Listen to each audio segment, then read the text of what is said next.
নমস্কার বন্ধুরা, welcome back to my channel. তো আজকে বানাবো টক ঝাল মিষ্টি চালতার আচার। তো চালতার আচার তৈরি করার জন্য চালতাগুলোকে ভালোভাবে কেটে জলে ধুয়ে পরিষ্কার করে নিয়েছি। এরপর চালতাগুলোকে শিলনোড়ার মধ্যে দিয়ে ভালোভাবে থেতলে নিয়েছি, যাতে এর মধ্যে সব রকমের মশলা ভালোভাবে ঢুকে যায়।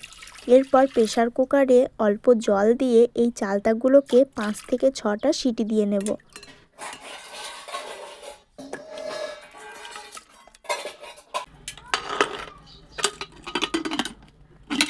এই আচারের জন্য একটা মশলার দরকার, তার জন্য নিয়েছি 3 থেকে 4টে শুকনো লঙ্কা, জিরে আর ধনে। তো এইগুলো শুকনো খোলায় ভালোভাবে ভেজে নেব। তো এই যে ভাজা হয়ে গেছে, এরপর এটা শিলনোড়ায় গুঁড়ো করে নেব।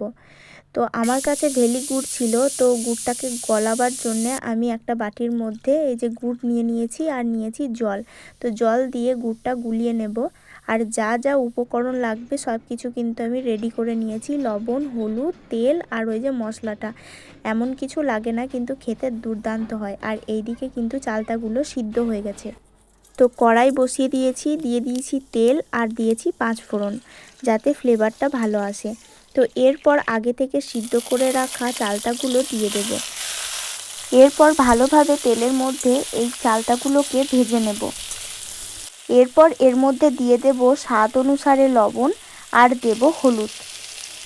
লবণ আর হলুদ দিয়ে ভালোভাবে চালতাগুলোকে নেড়ে নেব।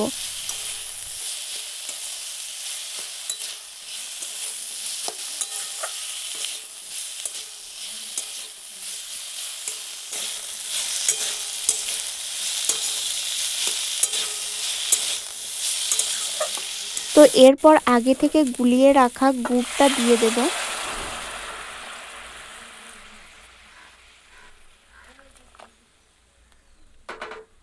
তো আমি তো এরকমভাবেই চালতার আচার তৈরি করি। তোমরা কীরকমভাবে তৈরি করো অবশ্যই কিন্তু কমেন্টে জানিও। তো আমি মাঝে মাঝে চেক করে নিচ্ছিলাম যে এটা হয়ে এসেছে কিনা। এখনও হয়নি, এখনও দেখো গুড়টা পাতলা হয়ে আছে। যখন গুড়টা একটু পুরু হয়ে আসবে তখন কিন্তু জানবে এটা হয়ে এসেছে। এবার মোটামুটি হয়ে এসেছে। তো আগে থেকে গুঁড়িয়ে রাখা মশলাটা দিয়ে দিলাম।